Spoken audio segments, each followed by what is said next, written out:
la clase de hoy vamos a seguir con regulación de la expresión génica. En este caso es regulación post-transcripcional citoplasmática, porque es a nivel de la traducción. El título de la clase es Mecanismo de traducción y su regulación.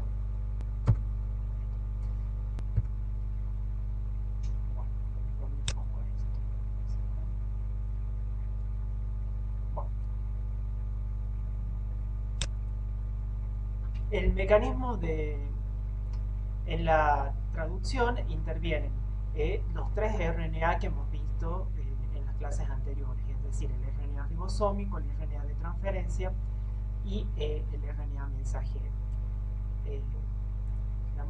Ustedes conocen de biología que los RNA ribosómicos son los que van a tener la mayor importancia en este proceso de traducción.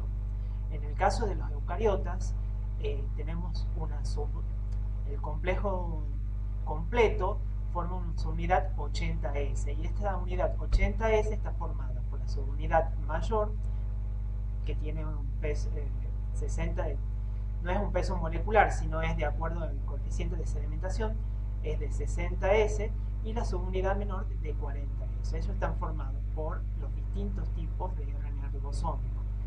La subunidad mayor por el 28S, el 5,8 y el 5S, aquí estaba puesto, y la subunidad menor por el 18S, más una serie de proteínas que le dan su gran tamaño. Aproximadamente 50 proteínas para la subunidad mayor y 30 proteínas para la subunidad menor.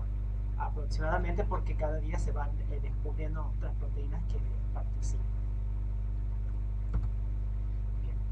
En este esquema podemos ver las etapas del proceso de traducción, como si ustedes recuerdan de la transcripción, también tiene una iniciación, una elongación y una terminación. En este caso, como si ustedes pueden observar, hay una cola de poli A y un capuchón. Entonces estamos hablando, seguimos hablando de eucariotas. En este caso, lo que quiero que tengan, y acá abajo menciona distintos tipos de secuencias que participan en el proceso de regulando el proceso de traducción. De ellas, quiero que ustedes recuerden la secuencia Cossack, que es la que está dentro de la cual está incluida el codón de inicio, que generalmente es una UG y codifica para una metionina, y las secuencias de entrada para el ribosoma internas, que eso lo vamos a mencionar al transcurso de la clase. Y y todas estas secuencias pueden regular el proceso de traducción. En la iniciación intervienen, ya van a ver ustedes cuando comparen con procariotas, es siempre más complejo. En eucariotas intervienen varios factores del inicio de la traducción. Estos factores se denominan E por eucariota y inicio y F de factor.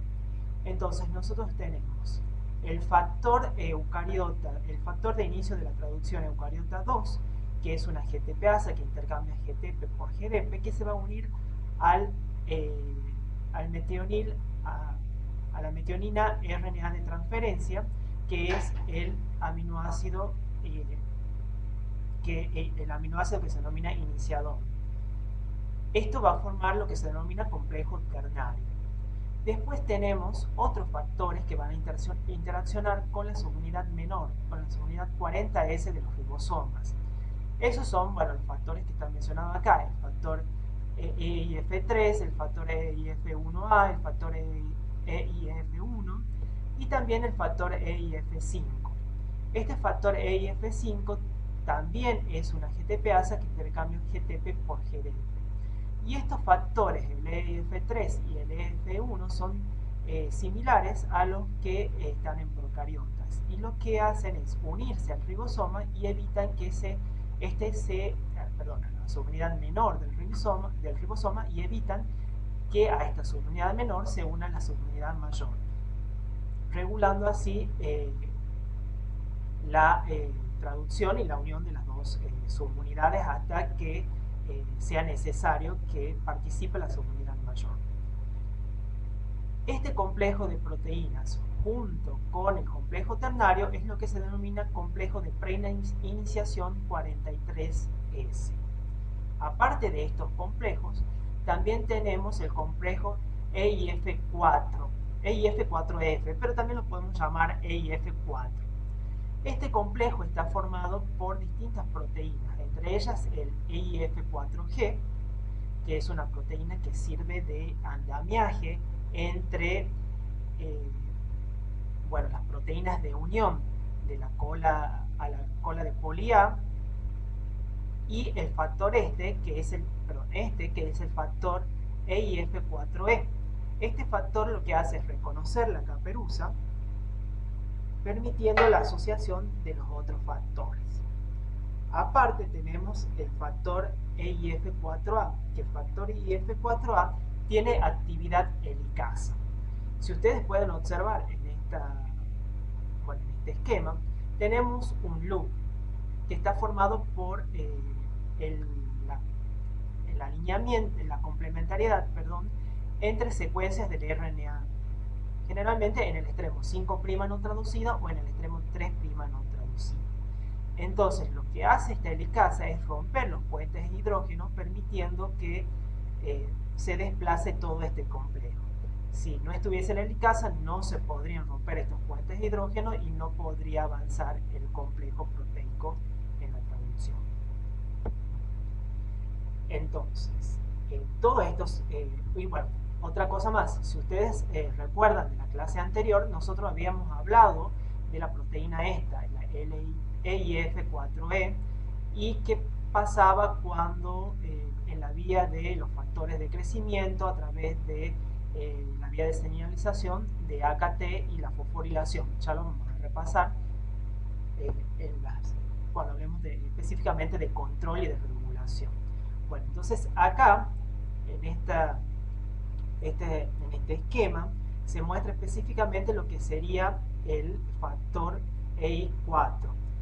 Como les decía, está compuesto por la proteína 4E, que va a reconocer el CAP, la helicasa 4A y la proteína esta 4G, que sirve de puente entre la proteína 4E o el factor 4E y las proteínas de unión a la cola de poli A, que si ustedes recuerdan, también tenemos unas proteínas de unión a la cola poli A en el núcleo que participan en la transcripción. Estas serían las citoplasmáticas.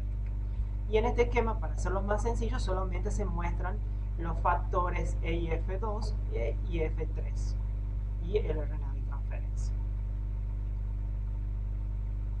Bien, cuando todos estos factores son reclutados e interaccionan, todos son reclutados gracias a el factor EIF4E, y tengan en cuenta que la importancia de la cola de poli A, que también lo vieron en las clases anteriores con la profesora Roldán Olarte, que si está más corta también está regulando la traducción, porque no se puede producir este loop y no hay interacción. Y este es un proceso muy importante en el desarrollo. Bien. Entonces, como le mencioné, primero se forma el complejo ternario, después se van reclutando todos los otros factores, formando el complejo 43S de preiniciación, que son reclutados por el complejo EIF4F o 4. Una vez que se reclute este complejo, empieza lo que se denomina, por un gasto de energía a través de ATP, comienza lo que se denomina el escaneo o proceso de escaneo. Es decir, que recordamos que tenemos en el extremo 5' la caperuza, y después tenemos una región variable no traducida en el extremo 5'. Entonces, este complejo, el 43S, va escaneando hasta que llega al codón de inicio, que este codón de inicio está inserto en que sería la secuencia Cossack. Entonces, una vez que llegan al codón de inicio, ya lo vamos a ver más en detalle, se produce un cambio conformacional liberándose factores y, como indica acá, hay un intercambio del GTP, del factor EIF2 por GTP, se hidroliza y esto produce el cambio conformacional liberando los distintos factores y que se una la subunidad mayor del ribosoma y pueda comenzar la síntesis de la nueva proteína. Acá también, bueno, si bien acá se menciona al factor EIF2, también se hidroliza el GTP que estaba en el factor EIF5 y después está en el factor IF3 y el factor IF1, si ustedes recuerdan, que estaban impidiendo que se una la subunidad mayor y esos son los que se van a liberar, bueno, aparte de todos los otros factores. Bueno, en este caso hay un detalle en este esquema simplificado, porque si ustedes observan no están todos los factores de cómo sería el proceso de scanning. Entonces habla de que hay una conformación abierta, porque ustedes ven que acá no hay formación, no hay un alineamiento entre el RNA de transferencia que lleva el aminoácido, en este caso metionina, con los correspondientes secuencias del RNA mensajero.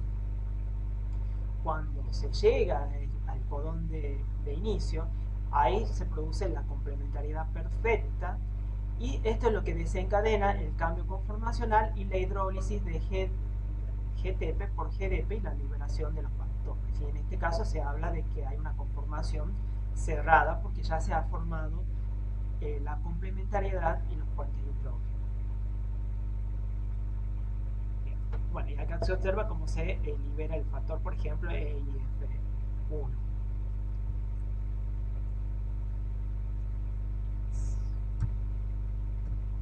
Bueno, una vez que el complejo 43S llega al codón de inicio, se produce esta hidrólisis de GTP por GDP, se recluta la subunidad mayor del ribosoma, se liberan los factores del inicio de la traducción y empieza a producirse lo que se denomina la elongación de la traducción. Y en la elongación de la traducción intervienen otros factores, que son muy similares en este caso a los que intervienen en los procariotas.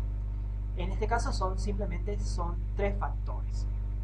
Tenemos, bueno, acá como se observa el esquema, tenemos el factor, en este caso se denominan factores de elongación eucariota.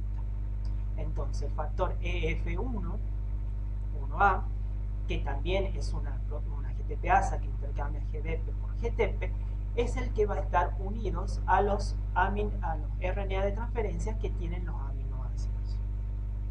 Este es el que les va a permitir llevarlos o entregarlos a al complejo del ribosoma. Recuerdan de biología que todo el complejo del ribosoma tiene tres sitios, como muestra acá: el sitio P, el sitio A y el sitio E. Generalmente los aminoácidos entran a este complejo a través del sitio A, que su nombre viene de aminoácidos. En el caso del codón de inicio, para la metionil RNA de transferencia, este se va a unir directamente en el sitio P. ¿Por qué? Porque están los otros factores de iniciación, como el EIF3 y el EIF1, que van a impedir que se unan al sitio A o que se una al sitio E. Simplemente va a permitir que se unan al sitio P. Entonces esto deja libre el sitio A para que el segundo aminoácido del péptido naciente entre directamente al sitio A, con obviamente un intercambio de GDP por GTP con un gasto de energía.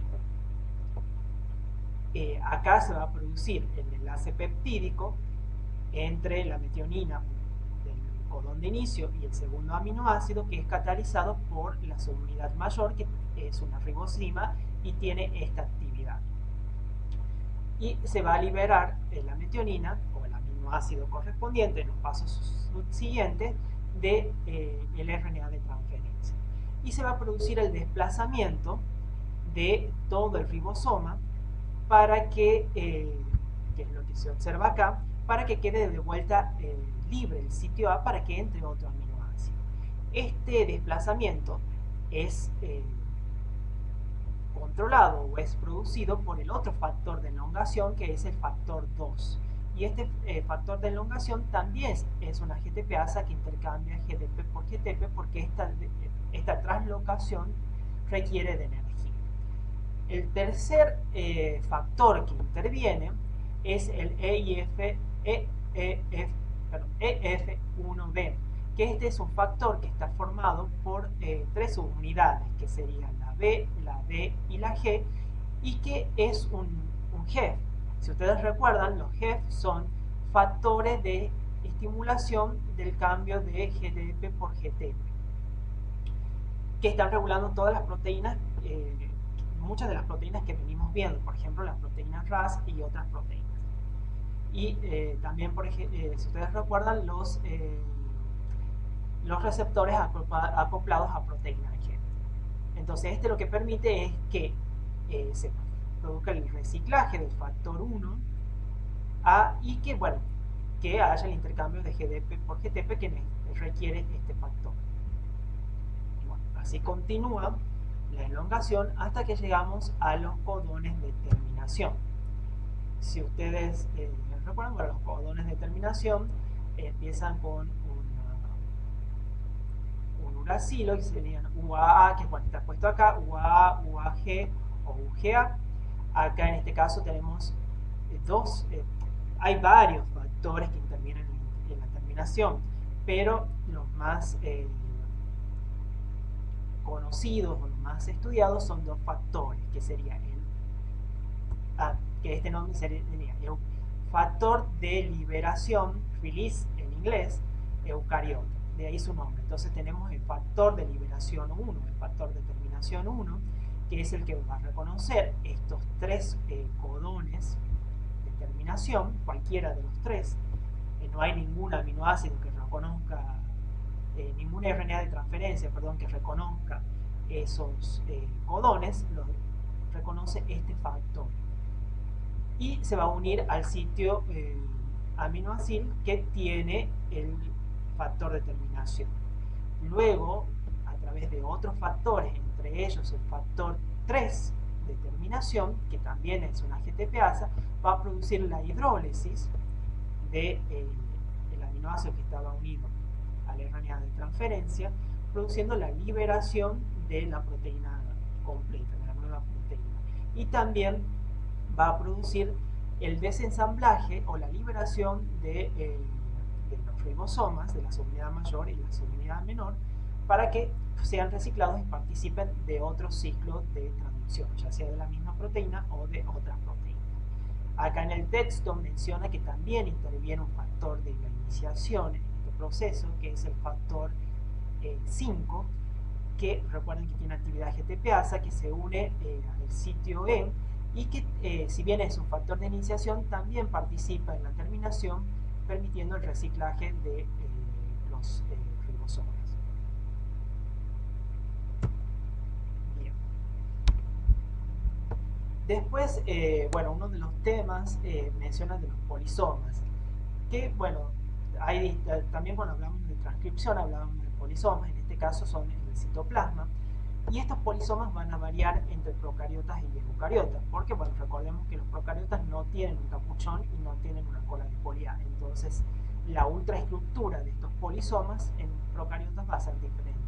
En eucariotas tienen una estructura de anillo, porque bueno, está interaccionando todo este complejo proteico con la cola poli-A. Mientras que la subunidad ribosómica se va desplazando y va produciendo el alargamiento, bueno, la síntesis, y se va produciendo el alargamiento de la cadena peptídica. En este esquema quizás se ve un poco más claro. Y la ultraestructura que se ve con microscopio electrónico es la siguiente, como si fuese un anillo. En este caso es a mayor aumento, se ve cómo los ribosomas se van desplazando. Hay varios ribosomas en una hebra de RNA.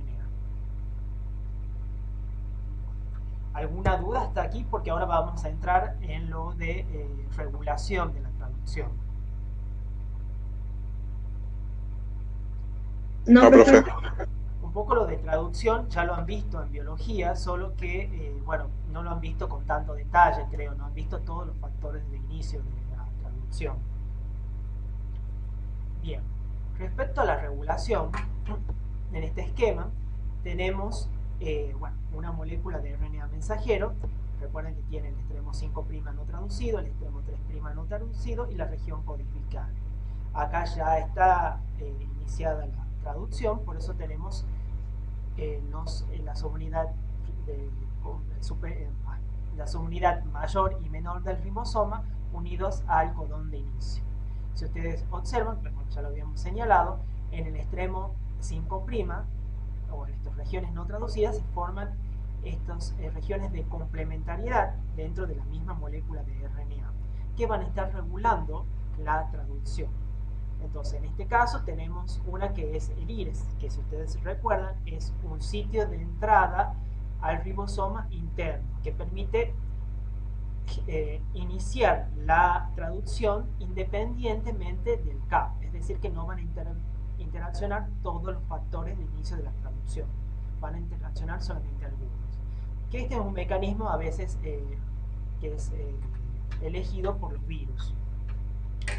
Después tenemos, no se vayan a confundir los IRES con los IRE, después tenemos otras secuencias que también forman estos loops, o bucles, perdón, que se denomina que son elementos, que estas regiones, estas secuencias denominan elementos de respuesta al hierro, que es un ejemplo. Y a estas regiones se van a unir, que aquí está en verde, las proteínas de respuesta al hierro, por ejemplo. Después tenemos, que menciona acá, sitios o marcos de lectura, o hace referencia a sitios de inicio de la traducción que son alternativos, que no son los que van a generar el marco de lectura correspondiente. Bien. Después, en el extremo 3' también tenemos estos elementos de respuesta al hierro y también tenemos algunas otras secuencias como el elemento de poliadenilación citoplasmático, el elemento de control de la diferenciación, que van a permitir la unión de proteínas y la regulación de la traducción. Y también tenemos sitios de unión a los microRNA. Entonces, todos estos mecanismos de regulación se resumen acá. Entonces tenemos los que están basados en la estructura del RNA, por la formación de estos bucles, por la presencia de los marcos de lecturas alternativos o inclusive codones de inicio alternativos, y lo que hace en referencia al contexto del AUG es la presencia de la secuencia cosa o no. También, bueno, va a haber una interacción proteína-RNA, como lo estamos viendo acá, con los factores de inicio de la transcripción, de la traducción, perdón, o acá que están interaccionando con las secuencias presentes en el extremo 3' no traducido. También va a haber una interacción RNA-RNA, como en el caso del RNA de mensajero con los microRNA.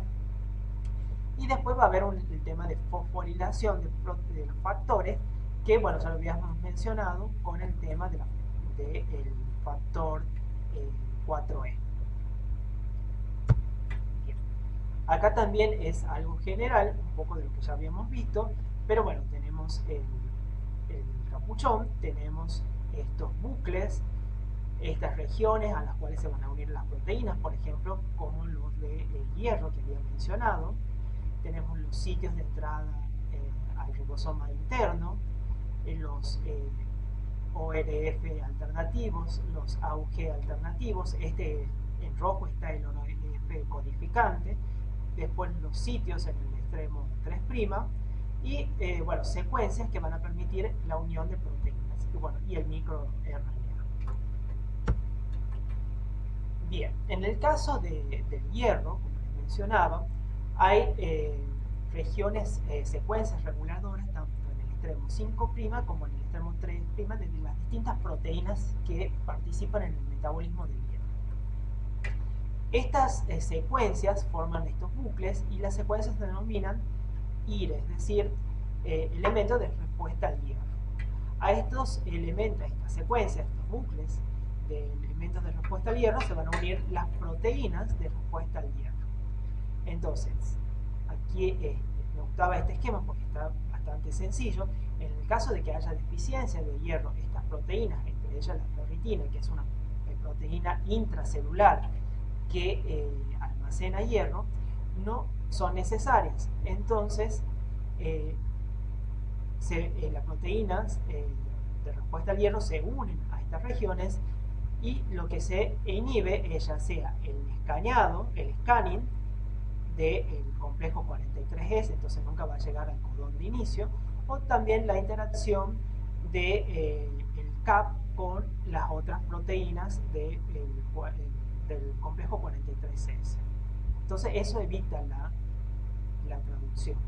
Y después en el extremo 3' de los genes que codifican para el receptor de transferrina, el receptor de transferrina se encuentra en la membrana de las células y se va a unir a la transferrina, que es una proteína de transporte del hierro que se encuentra en la sangre, o de, por ejemplo, el transportador de metales bivalentes.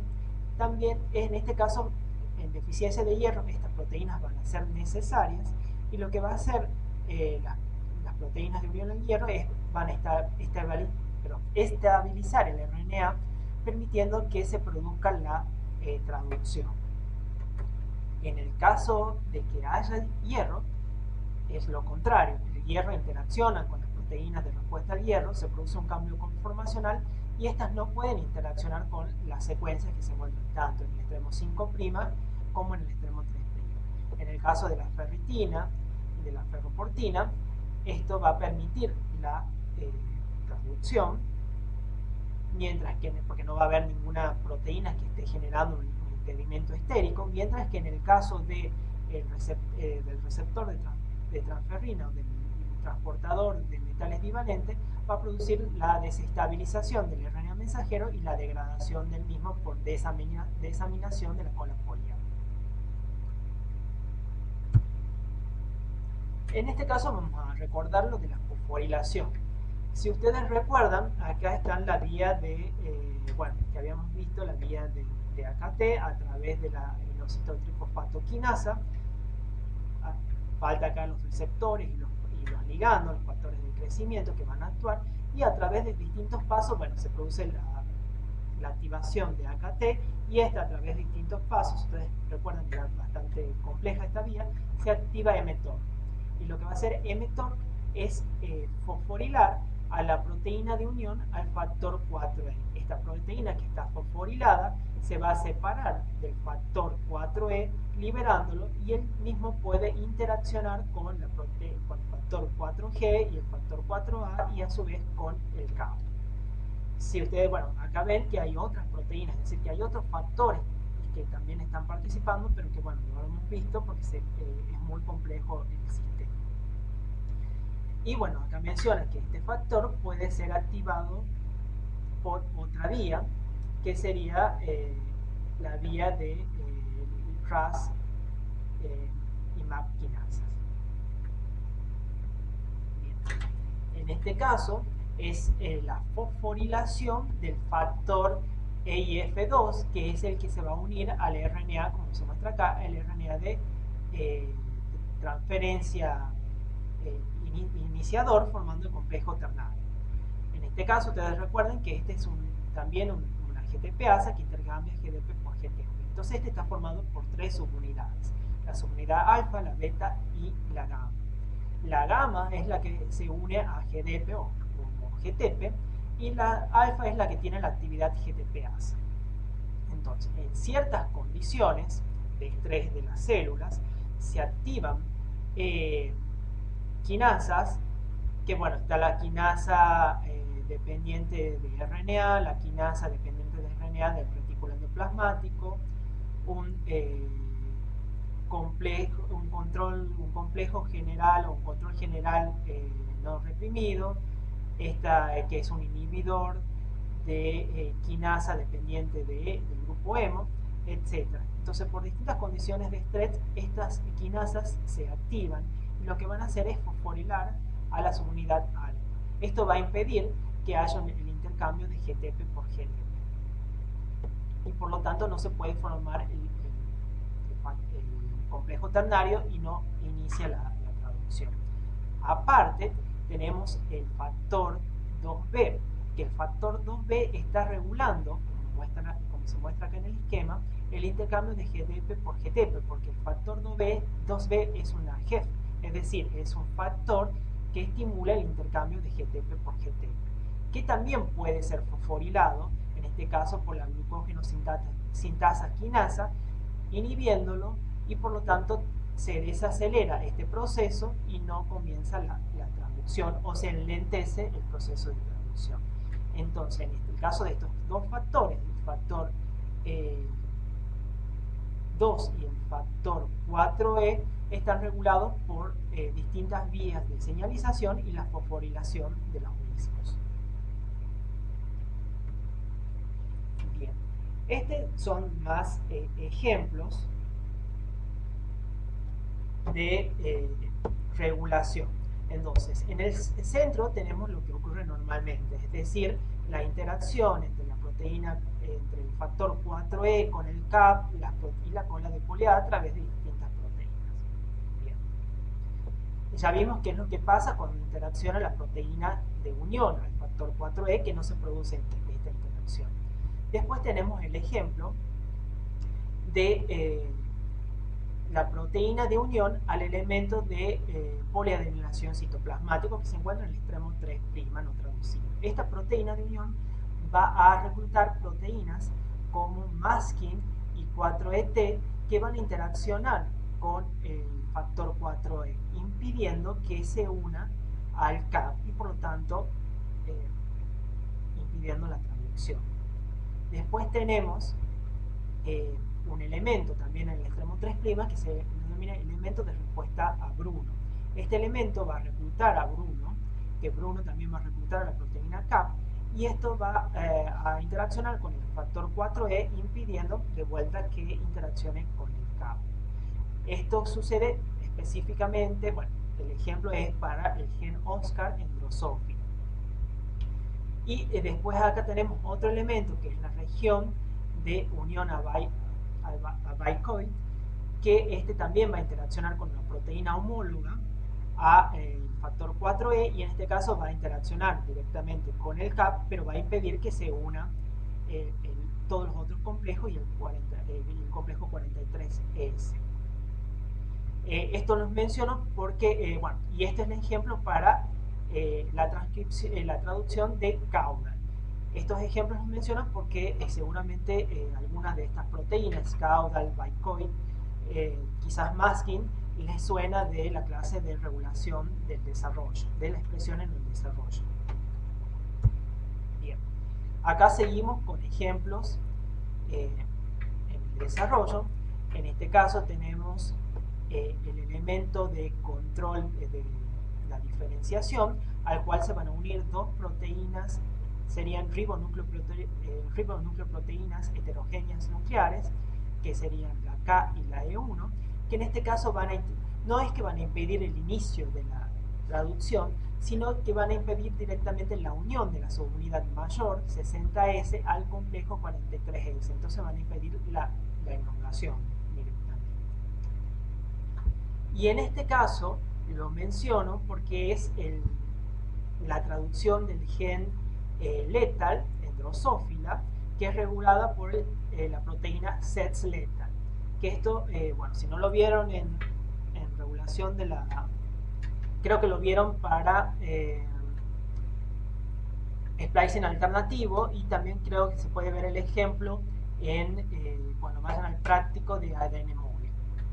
Bueno, en este caso hay dos tipos de mecanismos de control de la traducción. En un caso es la proteína SETS letal, se va a unir al extremo 5' y lo que va a impedir es el scanning, no el inicio, no que las proteínas se recluten, a los factores se recluten al CAP, sino el scanning del mismo. Y otro de los mecanismos de esta proteína es que se va a unir a una secuencia en el tramo 3' no traducido, va a reclutar a esta proteína de NRAS, y esta proteína va a inhibir ahí sí el reclutamiento del complejo 43S por el complejo EIF4F, impidiendo ahí sí el inicio de la traducción. Bien. Y en este caso es ya interacción RNA con RNA, y es el caso de los microRNA. Bueno, los microRNA están codificados en el genoma y bueno, son transcriptos por la RNA polimerasa 2.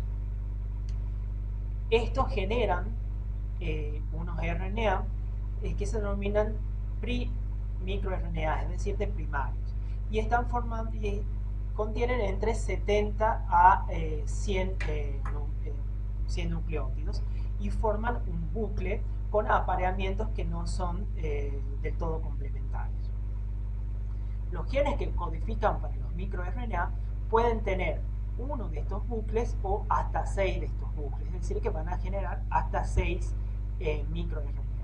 En el núcleo, distintas proteínas ya se va a unir a DROYA, y estas van a procesar este RNA, este microRNA, dando el pre-microRNA, produciendo un corte aproximadamente a 11 nucleótidos de lo que sería la raíz del tallo. Este se va a unir a distintas proteínas que ustedes ya vieron en transporte a través de los poros nucleares, en este caso la sporcina 5, y van a pasar al citoplasma. En el citoplasma se van a acoplar con otras proteínas, en este caso Dicer, que también lo va a procesar, eliminando lo que sería el asa y parte de los extremos. También va a producir que se separen las dos hebras, y esto va a generar monohebras que van a ser capaces de reconocer secuencias en el RNA mensajero, generalmente en el extremo 3' no traducido, y esto va a producir la detención de la traducción. Para que suceda esto, estas monohebras, siempre están unidas a proteínas, van a ser reclutadas por el complejo de silenciamiento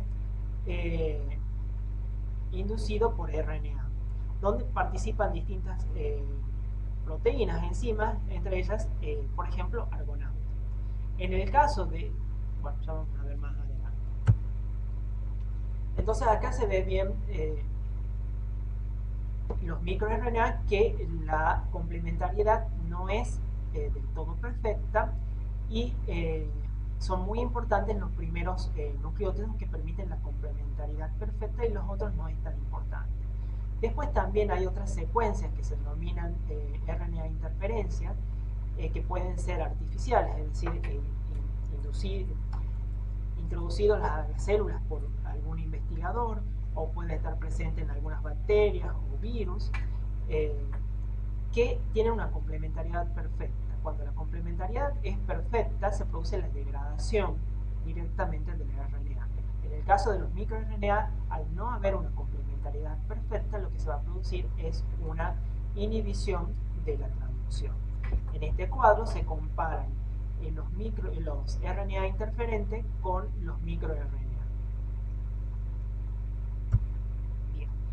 En este esquema se muestran distintos mecanismos por los cuales los microRNA están inhibiendo la traducción. En este esquema, bueno, acá este sería el complejo RISC, pero están mostrando principalmente la proteína argonauta 2, que es una de las proteínas más importantes de este complejo. Están unidos al extremo 3' no traducido, y van a interaccionar directamente con el capuchón, impidiendo el inicio de la traducción porque no se unen los factores. En este caso, van a estar inhibiendo la elongación. Que si ustedes notan, una vez que lo puse, el esquema no está bien, porque acá la elongación está ocurriendo antes del codón de inicio, entonces la elongación tendría que ocurrir acá. De todas maneras, el mecanismo propuesto es que van a estar inhibiendo la elongación porque va a producir el desensamblaje del complejo del ribosoma, liberando las dos subunidades, o lo que va a producir también es la proteólisis del péptido naciente que se está traduciendo por este complejo del ribosoma. Y otro mecanismo de acción propuesto es que va a reclutar distintas proteínas que van a producir la degradación del RNA a través de la desaminación de la cola poliada, por ejemplo, como habíamos visto en el caso de algunas de las proteínas reguladas por el hierro.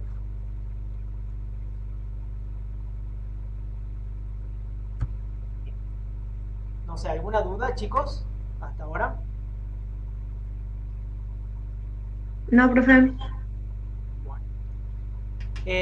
Bueno, esta es la bibliografía propuesta. En el ODIS está separado en distintos capítulos. Está más compacto en el Cooper. También hay algo en el Pearce, pero es sobre procariotas más que nada. Y en el Watson también es más sobre procariotas, pero también hay algunas cosas de eucariotas. Entonces en cualquiera de los libros lo pueden ver. Pero quizás el Cooper es el mejor. Bueno, aquí están las actividades, las preguntas de las actividades de repaso, que hablan un poco de, bueno, algunas de las diapositivas que no habíamos visto, bueno, que ve algún control de la traducción, modificaciones post-traduccionales y la comparación entre procariotas y eucariotas. Bueno, yo había preparado la clase hasta acá. No sé si ustedes quieren que veamos rápidamente algunas de las diapositivas que siguen, digamos, que son sobre modificaciones post-traduccionales y si llegamos a control de comparación con procariotas. O terminamos acá.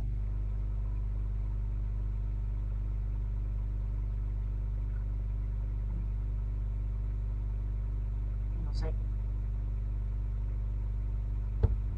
¿Qué prefieren, chicos? ¿Podríamos seguir la clase que viene? ¿Qué Sí, cosa? lo comparto. Si podemos dejarlo acá. Bueno, perfecto, sí. Yo les comento que lo que sigue es, a ver, las modificaciones post-traduccionales me parece que son, más que nada es que ustedes vean el tema de la regulación, cómo estos también pueden llegar a regular la expresión de genes a otro nivel. Por ahí el tema de las glicosilación es muy complejo porque, bueno, forman parte en el retículo endoplasmático, suceden algunas en el retículo endoplasmático y después se completan en el aparato de Golgi, pero lo importante es que ustedes sepan lo básico del proceso de glicosilación. Y bueno, después son procesos enzimáticos donde participan distintas enzimas, así que me parece que no tiene mayores complejidades. Y el tema de procariotas lo van a entender bastante bien porque es muy similar a lo que ocurre con eucariotas, salvo que en eucariotas, como les mencionaba, es un poquito más complejo porque intervienen